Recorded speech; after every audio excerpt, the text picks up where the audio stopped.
அனைவருக்கும் வணக்கம். டீச்சர்னாலே ஒரு புனிதமான தொழில். அதையும் தாண்டி ஒரு சேவை. ஆனால் அப்பேற்பட்ட ஒரு டீச்சர் தாங்கிட்ட படிக்கிற ஒரு மாணவியுடைய அப்பாவை மயக்கி அவரை தன்னுடைய காம வலையில் விழ வச்சு அழகால மயக்கி அவர் கூட ஒன்றா உறவு வச்சுக்கிறாங்க. அது மட்டும் இல்லாமல் பல லட்சம் ரூபாயை அவர்கிட்ட இருந்து பறிக்கிறாங்க. வாழ்க்கையுடைய விளிம்புக்கே அவரை தள்ளுறாங்க. அழகான முகத்துக்கு பின்னாடி இருக்க இந்த வஞ்சக முகம் தெரியாமல் அவரும் இந்த பெண்ணுடைய காம வலையில் வீழ்ந்து வாழ்க்கையுடைய விளிம்புக்கே போய் நரகத்துக்குள்ளாகிறாரு. அழகை நம்பக்கூடாது, அதுக்கு பின்னாடி பேராபத்து இருக்கும். இந்த வீடியோ பார்த்தீங்கன்னா அது உங்களுக்கு கட்டாயம் புரியும். கர்நாடகாவில் பசவந்தி பாகவேதின்ற ஒரு சின்ன டவுனில் ஸ்ரீதேவின்ற ஒரு பொண்ணு இருக்காங்க.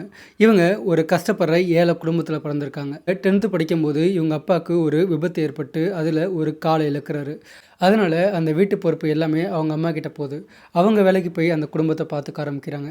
அப்பேற்பட்ட வறுமையான குடும்பத்தில் தான் தேவி இருக்காங்க. சாப்பிடக்கூட கஷ்டப்படுற ஒரு ஏழை குடும்பமாக இருக்காங்க. ஆனால் தேவிக்குள்ளே இன்னொரு திறமை இருக்குது. அவங்களுக்கு கராத்தே நல்லா வரும். சின்ன வயசுலேருந்தே கராத்தே கிளாஸ் போயிருக்காங்க. தேவிக்கும் தான் எப்படியாவது வாழ்க்கையில் முன்னுக்கு வந்துடணும் அப்படின்ற வெறி இருக்குது. அவங்க கிடைக்கிற காம்படிஷன் எல்லாத்துக்கும் போயிட்டு ஜெயிக்க ஆரம்பிக்கிறாங்க. அதே மாதிரி தான் வைசாக்கில் 2012 நடந்த நேஷனல் லெவல் கராத்தே போட்டியில் அவங்க கலந்துக்கிறாங்க. அந்த போட்டியில் கோல்டு மெடலும் ஃபஸ்ட் ப்ரைஸ் வாங்குறாங்க. ஒரு பக்கம் படிப்பு, இன்னொரு பக்கம் காம்படிஷன் அப்படின்னு ரெண்டுத்துலையுமே நல்லா கவனம் செலுத்துகிறாங்க. தேவிக்கு பண கஷ்டம் இருந்தாலும் தேவி இருக்க தொகுதியுடைய எம்எல்ஏ தேவியுடைய திறமை பார்த்துட்டு அவங்களுக்கு ஃபண்டிங் பண்ணிட்டாரு. நல்லா வாமா அப்படின்னா அவங்களுக்கு வாழ்க்கையில் தேவையான சில உதவிகளை பண்ண ஆரம்பிக்கிறாரு. தேவியும் அதை நல்லா யூஸ் பண்ணிக்கிட்டு ஒரு பக்கம் நல்லா படிக்கிறாங்க. அதே மாதிரி இன்னொரு பக்கம் கிடைக்கிற காம்படிஷன் எல்லாத்துலேயும் கலந்துக்கிட்டு அதுலேயும் ப்ரைஸ் பண்ணியெல்லாம் வாங்க ஆரம்பிக்கிறாங்க. கராத்தேல வளர்ந்து இந்தியாவுக்காண்டி ஹவுராவில் நடந்த ஒரு போட்டியில் கலந்துக்க ஆரம்பிக்கிறாங்க. அங்கேயும் அவங்க கோல்டு மெடல் வாங்குறாங்க. அது மூலமாக இந்தியா தரப்புலேருந்து அவங்களுக்கு பணமும் கிடைக்கிது, தேவையான சப்போர்ட்டும் கிடைக்கிது. ஒரு பக்கம் வாழ்க்கையில் அவங்க சாதிச்சிட்டாங்க. ஒரு சின்ன டவுனில் வறுமையான குடும்பத்துலேருந்து பிறந்து போய் இந்தியாக்காண்டி விளையாண்டு கோல்டு மெடல் அடிச்சிருக்காங்க. ஆனால் தேவி அதோடு நிற்கலை. அது மட்டும் இல்லாமல் அவங்க வறுமையான குடும்பத்துலேருந்து வந்திருக்காங்க. வாழ்க்கையில் இன்னும் டாப்புக்கு போகணும் அப்படின்னு கவர்மெண்ட் சப்போர்ட்டோட அவங்க என்ன பண்ணுறாங்க, 2023 தேவியுடைய 25 வயசில் அவங்களுக்கு அப்போ கூட இன்னும் கல்யாணம் ஆகலை. அவங்க பெங்களூரில் மகாலட்சுமி லேஅவுட்டில் ஒரு சின்ன ஸ்கூலை ஓப்பன் பண்ணுறாங்க. ஒரு சின்ன பிள்ளைங்களுக்கு உண்டான ஒரு ப்ரீ ஸ்கூலை திறக்கிறாங்க. நாட்கள் போக போக அந்த ஸ்கூலில் பசங்களுடைய அட்மிஷனும் அதிகமாகுது. அது மூலமாக நல்ல காசும் வருது. மகாலட்சுமி அதில் செட்டில் ஆகுறாங்க.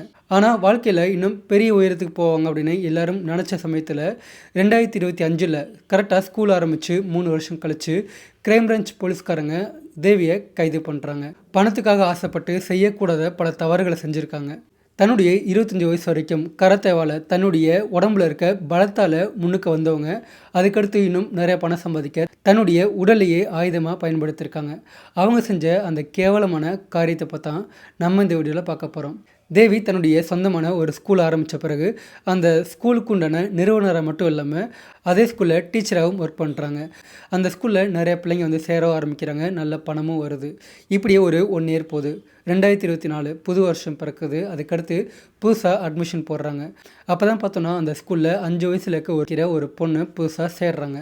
அந்த சின்ன பிள்ளையுடைய அப்பாவோட பேர் வைஷ்ணவ், வயசு 34. அவர் பெங்களூரில் ஒரு மிகப்பெரிய பணக்காரர். அவர்கிட்ட நிறையா சொத்தும் இருக்குது. பெரிய பிஸ்னஸ்மேன். லைஃப்பில் ஒரு சக்ஸஸ்ஃபுல்லான ஒரு ஆள். அவர் அந்த ஸ்கூலில் தன் மகளை சேர்க்குறாரு. அடிக்கடி பேரண்ட்ஸ் டீச்சர் மீட்டிங்க்கும் தன் மனைவியோட அந்த ஸ்கூலுக்கு போயிட்டு வர ஆரம்பிக்கிறாரு.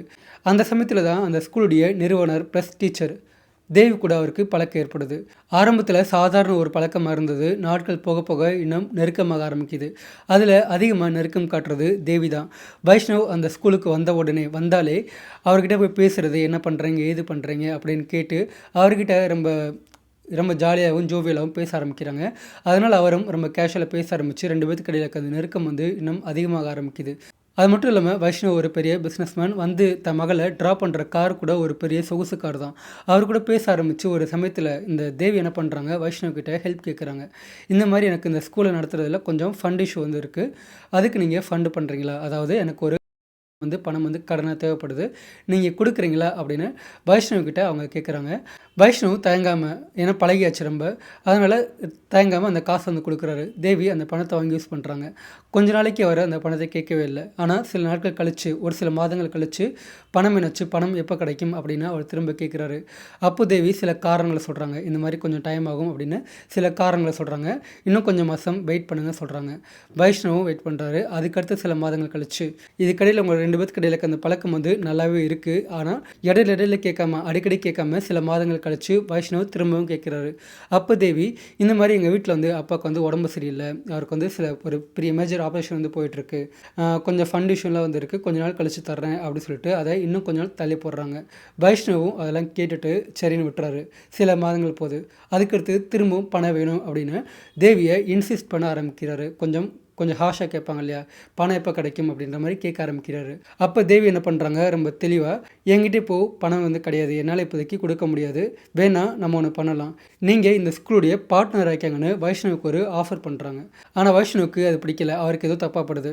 அவர் என்ன பண்ணுறாரு, இல்லை பரவாயில்ல, இன்னும் கொஞ்ச நாள் கூட நான் காத்திருக்கேன், ஆனால் அந்த பணத்தை மட்டும் கொடுத்துருங்க, எனக்கு இந்த ஆஃபர்லாம் வேண்டாம் அப்படின்னு அவர் ரொம்ப தெளிவாக சொல்கிறாரு. ஆனாலும் அவங்களுக்கு கடையில் இருக்க அந்த நட்பு வந்து எந்த விதத்துலையுமே பாதிக்கப்படவே இல்லை. 2 பேரும் எப்போல்லாம் வைஷ்ணவ் எப்போல்லாம் அந்த ஸ்கூலுக்கு போகிறாரோ அப்போல்லாம் 2 பேரும் ஒன்றா சேர்ந்து வெளியே லஞ்சுக்கு போகிறது, டின்னருக்கு மீட் பண்ணுறது அப்படின்னு பண்ணிகிட்டு இருக்காங்க. நாட்கள் போயிட்டே இருக்குது. ஒரு ஸ்டேஜில் திரும்பவும் பார்த்தோன்னா வைஷ்ணவ் தேவிக்கிட்ட எனக்கு இந்த பணம் கிடைக்குமா அப்படின்னு கேட்க ஆரம்பிக்கிறாரு. ஆனால் தேவிக்கிட்ட அப்போ கொடுக்க பணம் இல்லை. அது மட்டும் இல்லாமல் அவனுக்கு கொடுக்க அவங்க தயாராகவும் இல்லை. ஏன்னா வைஷ்ணவ்கிட்ட நெருங்கி பழகும்போது அவர் ஒரு இன்னும் பெரிய பணக்காரர், அவர்கிட்ட நம்ம நினச்சி பார்க்க முடியாத அளவுக்கு நிறைய பணம் இருக்குது, காசு இருக்குது அப்படின்ற விஷயம் வந்து தேவிக்கு தெரிய வருது. பணப்பைத்தியம் பிடிச்சி போய் அந்த பணம் எல்லாத்தையுமே அடைய அவங்க ஆசைப்படுறாங்க. அதுக்காக வைஷ்ணவ்கிட்ட இருக்க அந்த வீக்னஸை அவங்க யூஸ் பண்ணிக்க முடிவு பண்ணுறாங்க. பெரும்பாலான ஆண்கள்கிட்ட அதுலேயும் வைஷ்ணவ்கிட்ட நெருங்கி பழகும்போது அவங்க ஒரு விஷயத்த கவனிச்சாங்க, அவனை வேற எந்த விஷயத்துலையுமே கண்ட்ரோல் பண்ணவே முடியாது. ஆனால் பெண்கள் விஷயத்தில் அதுவும் தாங்கிட்ட நெருங்கி பழகும்போது அவன் கண்ட்ரோலில் கிடையாது. அவன்கிட்ட இன்னும் கொஞ்சம் நெருங்கி போனால் அவன் தனக்காண்டி என்ன வேணால் பண்ணுவான் அப்படின்ற விஷயம் வந்து தேவிக்கு தெரியுது. ஏன்னா ஒரு பொண்ணாக அவங்க அதை தெரிஞ்சுக்கிறாங்க. அதுக்காக தேவி தன்னுடைய பிறந்தநாளை பயன்படுத்திக்க முடிவு பண்ணுறாங்க.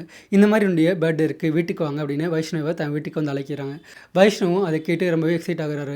ஏன்னா வைஷ்ணவுக்கு தேவி மேலே ஒரு ஆர்வம் இருக்குது, அவங்க பார்க்கவும் அழகாக இருக்காங்க, இப்படியாவது அடைஞ்சாகணுன்ற ஒரு எண்ணமும் அவருக்குள்ளே இருக்குது. அது மட்டும் இல்லாமல் இன்றைக்கி அவங்களுக்கு பர்த்டே, ஸோ அதனால் அவர் என்ன பண்ணுறாரு, அவங்களுக்கு கிஃப்டெல்லாம் வாங்கிட்டு டேரெக்டாக அந்த வீட்டுக்கு வந்து போகிறாரு.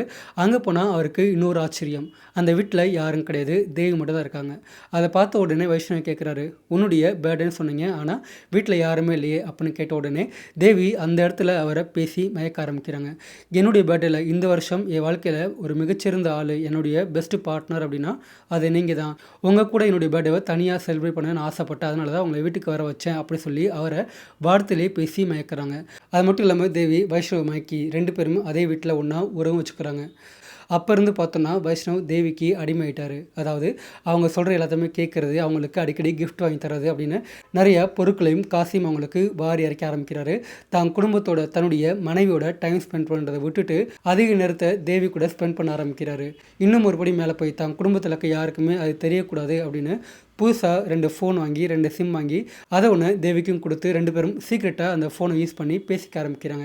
இவங்களுடைய இந்த தவறான உறவு வந்து மாதக்கணக்கில் நீடிச்சிட்டே போயிட்டு இருக்குது. அது மட்டும் இல்லாமல் தேவி அவங்களுக்கு எப்போல்லாம் காசு தேவைப்படுதோ அப்போல்லாம் சும்மா அந்த 5000 கொடு 10,000 கொடு ஷாப்பிங் போகணும் அப்படி சொல்லி வாங்குவாங்கல்ல, அந்த மாதிரி அந்த எல்லாத்துக்குமே வைஷ்ணவை யூஸ் பண்ணிக்க ஆரம்பிக்கிறாங்க.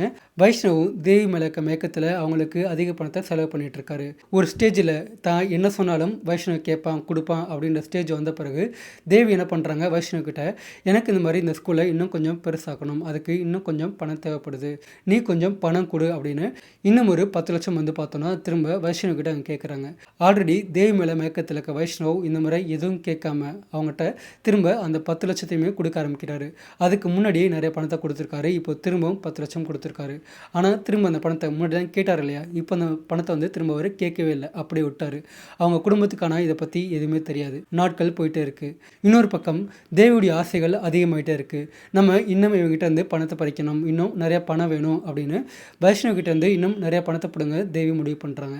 அதனால் அவங்க வைஷ்ணவ்கிட்ட எனக்கு இந்த மாதிரி ஒரு 50 லட்சம் பணம் தேவைப்படுது, உன்னால் கொடுக்க முடியுமா அப்படின்னு திரும்பவும் வைஷ்ணவ்கிட்ட கேட்க ஆரம்பிக்கிறாங்க.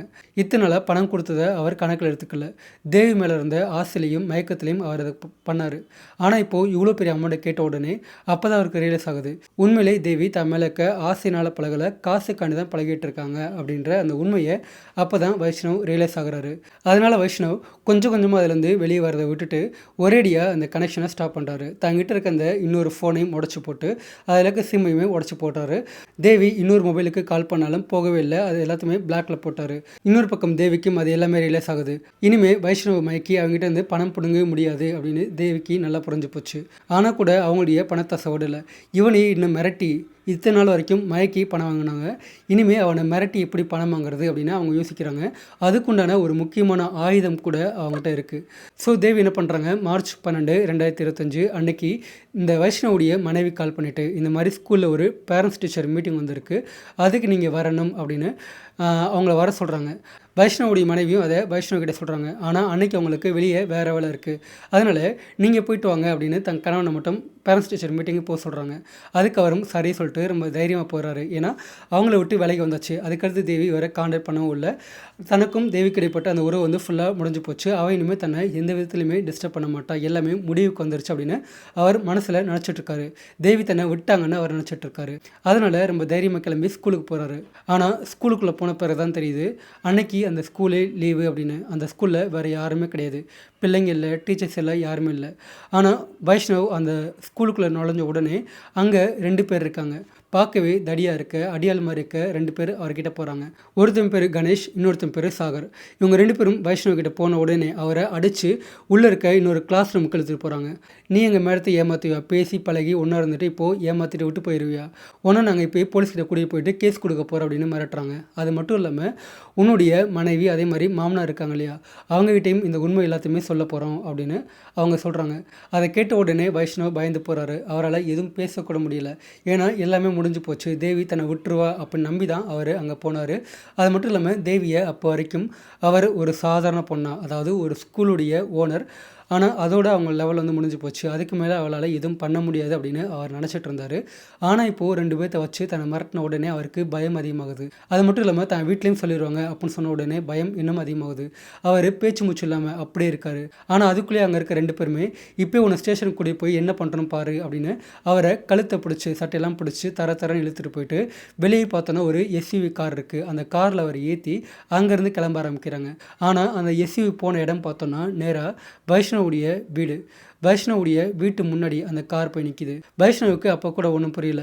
தன்னை நேராக ஸ்டேஷன் அழைச்சிட்டு போகிறேன்னு சொன்னாங்கல்ல, ஆனால் இப்போ எதுக்காண்டி வீட்டுக்கு கூட்டி இருந்திருக்காங்கன்னு அவர் புரியாமல் இருக்கார். அந்த நேரத்தில் தான் பார்த்தோன்னா ஒரு பெரிய சினிமாவில் காட்டுற வில்லன் ரேஞ்ச் அளவுக்கு அவருக்கு ஒரு கால் வருது. பக்கத்தில் இருக்க சாகர் ஃபோனுக்கு தேவி கால் பண்ணுறாங்க. அந்த காலை சாகர் அட்டன் பண்ணி வைஷ்ணவ் கிட்ட கொடுக்குறான். வைஷ்ணவ் பயத்தோட தேவி தான் பேசுகிறாங்க. அந்த பயத்தோடையே அவர் அந்த ஃபோன் எடுத்து பேசுகிறாரு. அப்போது தேவி பேசுகிறாங்க. அவங்க வாய்ஸில் ஒரு இனம் புரியாத ரொம்ப அதிகமான கான்ஃபிடென்ட் இருக்குது. ரொம்ப மிரட்டுற தோணியில் அவங்க பேசுகிறாங்க. உன்னை அப்படியே விட்டுருவேன்னு நான் நினச்சியா, நம்ம 2 பேரும் ஒன்றா இருந்த ஃபோட்டோ வீடியோ எல்லாமே என்கிட்ட இருக்குது அப்படின்னு அவங்க சொல்கிறாங்க. உண்மையிலேயே தேவி வைஷ்ணவ் அவங்க 2 பேரும் ஒன்றா இருந்த சமயத்தில் தேவி தான் ஃபோன் எடுத்து அவங்களாவே அவங்க 2 பேரும் ஒன்றா இருக்கும்போது அது எல்லாத்தையுமே ஃபோட்டோவாக வீடியோவாக ரெக்கார்ட் பண்ணி வச்சுக்கிட்டாங்க. அப்போல்லாம் அவர் கேட்கும்போது நம்மளுடைய மெமரி அப்படின்னு அவங்க ஆசையை பேசுகிற மாதிரி பேசுனாங்க. ஆனால் வைஷ்ணவுக்கு அப்போ தெரியலை, புரியலை. இப்போ புரியுது அவங்க எதுக்கான இந்த மாதிரி வீடியோ எடுத்தாங்க அப்படின்னு. அது எல்லாத்தையுமே ஒரு கேடயமாக, ஒரு ஆயுதமாக தேவி பயன்படுத்த ஆரம்பிக்கிறாங்க. வைஷ்ணவ் கிட்ட இந்த மாதிரி நம்ம 2 பேரும் ஒன்றா இருந்த ஃபோட்டோ வீடியோ எல்லாமே என்கிட்ட இருக்குது, அது எல்லாத்தையுமே உன்னுடைய மனைவிக்கும் உன்னுடைய மாமனார் வீட்டுக்கும் நான் அனுப்புவேன். அது மட்டும் இல்லாமல் உன்னுடைய பிஸ்னஸ் சர்க்கிளில் இருக்க எல்லாருமே எனக்கு தெரியும், அவங்க எல்லாத்துக்குமே நான் இந்த வீடியோ அனுப்புவேன்னு சொல்லிட்டு அவங்க மிரட்டுறாங்க. அது மட்டும் இல்லாமல் தேவி இன்னொரு பெரிய பாமை தூக்கி போடுறாங்க. இந்த ஏரியாவுடைய ஏசிபியை எனக்கு நல்லா தெரியும், அவருக்கும் எனக்கும் நல்ல ஒரு பழக்கம் இருக்குது. அது மட்டும் இல்லாமல் அவர் இப்போது என் கைக்குள்ளே, நான் என்ன சொன்னாலும் அவர் கேட்பார். நான் இப்போ டைரெக்டாக போயிட்டு அவர்கிட்ட இந்த வீடியோலாம் காமிச்சு ஒரு கேஸ் கொடுத்தேன் அப்படின்னா இந்த ஒட்டுமொத்த ஊருமே ஒட்டுமொத்த ஸ்டேட்டும் உனக்கு எதிராக திரும்பிடும். நீ இந்த மாதிரி வற்புறுத்தி என்ன நாசம் பண்ண அப்படின்னு சொன்னேன்னா உன்னுடைய பேரே நாரிடும், உன்னுடைய பிஸ்னஸ் எல்லாமே வந்து அடியாயிரும். அதனால் நான் சொல்கிறத கேட்குறது மட்டும்தான் உனக்கு இப்போது ஒரே ஆப்ஷன் அப்படின்னு வைஷ்ணவை அவங்க மிரட்டுறாங்க. வைஷ்ணவ் அதை கேட்டுட்டு இந்த வீடியோ எதுவும் வெளியே வரக்கூடாது, தன்னுடைய மானம் போயிடக்கூடாது அப்படின்றதுக்காண்டி பயந்து போயிட்டு உனக்கு இப்போது என்ன வேணும் அப்படின்னு கேட்குறாரு. அப்போது தேவி ரொம்ப தைரியமாக எனக்கு 1 கோடி பணம் வேணும் அப்படின்னு கேட்குறாங்க. அதை கேட்ட உடனே வைஷ்ணவ் ஆடி போகிறாரு. உண்மையிலேயே அவர்கிட்ட கொடுக்க அப்பாவோ பணம் கூட கிடையாது. அதுக்கு முன்னாடி சில மாதங்கள் முன்னாடி தான் அவருடைய நிறைய பிஸ்னஸ் அடியாக இருக்குது. அதனால் அவர் கூட இந்த ஊரை விட்டு காலி பண்ணி போகலாம் அப்படின்ற ஒரு நிலைமைக்கு ஆளாயிட்டார், ரொம்ப லாஸ்க்கு வந்ததுனால. இப்போ அவர்கிட்ட அவ்வளோ பணம் கூட கிடையாது, இருக்குது வீடு மட்டும்தான். ஆனால் அந்த வீடை விற்றோன்னா எதுக்காண்டி வீடை விற்கிறீங்க அப்படின்னு தன் மனைவிகிட்ட இருந்து கேள்வி வரும், தன்னுடைய மாமனார் வீட்டிலேருந்து. ஏன்னா அவங்களும் ஒரு மிகப்பெரிய பணக்காரங்க, அவங்களும் கேள்வி கேட்பாங்க. அதனால் வைஷ்ணவ் தேவிகிட்ட கையெடுத்து கும்பிட்டு கெஞ்ச ஆரம்பிக்கிறாரு. என்கிட்ட அவ்வளோ பணம் கிடையாது அப்படின்னு அவங்ககிட்ட தன் நிலைமை சொல்கிறாரு. எனக்கு இந்த மாதிரி பிஸ்னஸில் லாஸ் ஆயிடுச்சு, கையிலவும் அவ்வளோ பணம் கிடையாது, இருக்க சொத்து மட்டும் தான் இருக்குது, அதை விற்றா கண்டிப்பாக அவங்களுக்கெல்லாம் சந்தேகம் வந்துடும் அப்படின்னு சொல்கிறாரு. அப்போ தேவி இறங்கி வந்து ஃபைனலாக 20 லட்சத்துக்கு டீல் பேசுகிறாங்க. அந்த 20 லட்சத்தை இன்னும் ஒரு 2 வீக்ஸ்க்குள்ளே நீ கொடுக்கணும், அப்படி கொடுக்கல அப்படின்னா இந்த ஃபோட்டோ வீடியோ ஆதாரம் எல்லாமே உன்னுடைய சொந்தக்காரங்களுக்கும் உன்னுடைய மனைவிக்கும் போய் சேர்ந்துடும் அப்படின்னு வைஷ்ணவ் மிரட்டி அப்போ அவரை விடுவிக்கிறாங்க. வைஷ்ணவ் பயந்து போய் வீட்டுக்கு போகிறாரு. அன்னிலேருந்து அவருக்கு வரக்கூடிய ஒவ்வொரு காலும் ஒவ்வொரு டைமும் கால் வரும்போது ரிங்டோன் அடிக்கும் போது எல்லாமே அவருக்கு தன் காதில் சாவு மணி அடிக்கிற மாதிரி இருக்குது. ஒவ்வொரு டைமும் கால் வரும்போது அதை பார்த்து பயப்பட ஆரம்பிக்கிறாரு. எடுத்து பேசவே பயப்படுறாரு. தன்னால் எவ்வளோ முடியுமோ அவ்வளோ பணத்தை அவ்வளோ சீக்கிரம் பரட்டி மொத்தம் ஒரு 5 லட்சத்தை ஒரு வாரத்துக்குள்ளே அவர் கொடுத்துறாரு. ஆனால் தேவி அதோட ஸ்டாப் பண்ணலை. நான் கேட்குற பணத்தை இன்னும் அந்த 20 லட்சம் பேசினதில் இன்னும் 15 லட்சம் பணம் வந்திருக்கு. அந்த 15 லட்சமும் இன்னும் ஒரு 1 வீக்குள்ளே என் கைக்கு வந்தாகணும். அப்படி வரலைன்னா அதுக்கு அடுத்த நாளே இந்த ஃபோட்டோ வீடியோ எல்லாமே ஒரு மனைவி கையில் இருக்கும் அப்படின்னு அவரை இன்னும் மிரட்ட ஆரம்பிக்கிறாங்க. ஒரு நாளைக்கு குறைஞ்சது 15லேருந்து 20 முறையாவது கால் பண்ணி பணம் ரெடி ஆயிடுச்சா அப்படின்னு வைஷ்ணவ் அவங்க மிரட்டிகிட்டே இருக்காங்க. ஃபைனலாக தங்கிட்ட இருக்க பணம் எல்லாம் தீர்ந்து போய் பணம் எதுவுமே இல்லாமல் இனிமேலும் பணத்தை பெற முடியாது அப்படின்றபோது வைஷ்ணவ் ஒரு முடிவு பண்ணுறாரு ரொம்ப தைரியமாக. இனிமேலும் அவங்களுக்கு பயந்து வாழ்ந்துட்டு இருந்தால் முடியாது, ஸோ கண்டிப்பாக போலீஸ்கிட்ட போயிடும் அப்படின்னு அவர் டேரெக்டாக தனக்கு தெரிஞ்ச சில ஆட்களை வச்சு கிரைம் பிரான்ச் போலீஸ்கிட்ட போயிட்டு இந்த மாதிரி அந்த ஸ்கூலுடைய ஓனர் தேவின்ற 27 வயசான ஒரு பொண்ணு என்னை மிரட்டுறாங்க. நான் ஆரம்பத்தில் அவங்க கூட பழகினேன், அது உண்மை தான். ஆனால் அப்போயே அவங்க அதுக்கு சம்மதிச்சாங்க. 2 பேர்த்துடைய அண்டர்ஸ்டாண்டிங்கோடு தான் அது எல்லாமே நடந்துச்சு. ஆனால் இப்போ அவங்க அந்த வீடியோ ஃபோட்டோ அதையும் காமிச்சு என்னை மிரட்டிட்டு இருக்காங்க, என்கிட்ட ஆல்ரெடி நிறைய பணத்தை வாங்கிட்டாங்க, இன்னும் இவ்வளோ பணம் கேட்டு மிரட்டுறாங்க அப்படின்னு அவர் போலீஸ்கிட்ட கேஸ் கொடுக்குறாரு. அதை கேட்ட போலீஸ்காரங்க உடனடியாக ஆக்ஷன் எடுத்து தேவி, கணேஷ், சாகர் அப்படின்ற அந்த 3 பேரையும் கைது பண்ணுறாங்க. இதில் இன்னொரு கொடுமை என்னென்னா, தேவி அந்த ஏரியாவுடைய ஏசிபி தெரியும்னு சொல்லியிருந்தாங்க இல்லையா, அது ஆக்சுவலாக ஒரு பொய். வைஷ்ணவை மிரட்டுறதுக்காண்டி தான் அவரை ஒரு போலீஸ் பேரை சொல்லி ஏசிபி அப்படின்னு சொல்லி மிரட்டணுன்னா அவர் பயந்துருவார், போலீஸ்கிட்ட போக மாட்டார் அப்படின்ற ஒரு நம்பிக்கையினால தான் பார்த்தோன்னா தேவி அந்த மாதிரி ஒரு ஏசிபியுடைய பேரை சொல்லியிருக்காங்க. உண்மையிலேயே அந்த ஏசிபிக்கும் தேவிக்கும் எந்த ஒரு கனெக்ஷனும் கிடையாது. வைஷ்ணவை சைக்கலாஜிக்கலாகவும் மிரட்டி அவங்க பணம் பறிக்க முயற்சி பண்ணியிருக்காங்க. ஃபைனலாக இவர் போலீஸ்கிட்ட போன உடனே இந்த உண்மையெல்லாம் வெளியே வருது. தேவி, சாகர், அதே மாதிரி கணேஷ், இவங்க 3 பேர்த்தையும் போலீஸ் கைது பண்ணி அவங்கள ஜெயிலில் கோர்ட்டில் ஆஜர் பண்ணுறாங்க. அவங்க ஸ்கூல் ஆரம்பிக்கும் போது எந்த ஒரு மைண்ட் செட்டில் எந்த ஒரு தைரியத்தில் ஆரம்பித்தாங்களோ அதே மாதிரி ஒரு பெண் அப்படின்னு தைரியமாக நின்று தனியாக நின்று போராடி இருந்தாங்கன்னா, இன்னும் கொஞ்சம் டெவலப் பண்ணியிருந்தாங்கன்னா அவங்க இதை விட இன்னும் அதிகம் பணம் சம்பாதிச்சு வந்திருப்பாங்க. ஆனால் அவங்க ஈஸி மணிக்கு ஆசைப்பட்டு ரொம்பவே சீக்கிரமாக பணம் சம்பாதிக்கணும் அப்படின்னு ஆசைப்பட்டு இந்த ஒரு ஸ்கேம் பண்ணியிருக்காங்க. அந்த உண்மை வெளியே இப்போது அவங்களுடைய பேர் எல்லாமே போச்சு. அவங்களுக்குன்னு ஒரு தனி பேர் இருந்துச்சு, ஆனால் இப்போ அந்த பேர் இல்லை. ஓகேங்களா, கடைசியில் இப்போ அவங்க ஜெயிலுக்குள்ளே கம்மின்னிட்டுருக்காங்க. இதை ஹனி ட்ராப் ஃப்ராடு ஸ்கேம்னு சொல்லுவாங்க. இது அங்கே மட்டும் கிடையாது, நிறைய இடத்துல நடந்துக்கிட்டே தான் இருக்குது. காதல் அப்படின்ற பேரில் நிறைய பெண்கள் அவங்களுடைய உடம்பை ஒரு ஆயுதமாக பயன்படுத்தி அந்த மாதிரி ஆசை இருக்க நிறைய ஆண்களை, பணக்கார ஆண்களை இழுத்து அவங்களுடைய கவனத்தெல்லாம் வர வச்சு அவங்க கூட ஆசையாக பழகிற மாதிரி பழகி வெளியே கூடியெல்லாம் போயிட்டு நிறைய பணத்தை 1 கோடி, 2 கோடி, 5 கோடி அப்படின்ற மாதிரிலாம் ஸ்கேம்லாம் பண்ணுறாங்க. இது எல்லாத்துக்குமே முக்கியமான காரணம் அதிகப்படியான ஆசை, பேராசை அப்படின்னு சொல்லுவாங்க. பெண்கள் மேலே இருக்க ஆசை, அவங்களுக்கு பணத்து மேலே ஆசை. அதே மாதிரி இந்த வைஷ்ணவுக்கு பெண்கள் மேலே ஆசை. தன் வீட்டில் ஒரு அழகான மனைவி இருக்காங்க, இருந்த போதும் கூட அவர் இன்னொரு அழகான பெண்ணையும் அடையணும் ஆசைப்பட்டு. தேவி பணத்துக்காண்டி ஆசைப்பட்டாங்கன்னா இந்த வைஷ்ணவ் ஒரு பெண் மேலே ஆசைப்பட்டிருக்காரு. அவர் செஞ்சதும் தப்பு தான் சொல்லப்போனால். அதனால் இந்த மாதிரியான தேவையில்லாத ஆசைகளை கொஞ்சம் விலக்கி வச்சுட்டாலே வாழ்க்கையில் முக்கால்வாசி பிரச்சனை முடிஞ்சு போயிடும். ஃபைனலாக இந்த வீடியோவை நீங்கள் ஃபுல்லாக பார்த்துருப்பீங்க. மறக்காம ஒரு லைக் போட்டுப்போங்க. நெக்ஸ்ட் வீடியோவில் பார்க்கலாம். பை.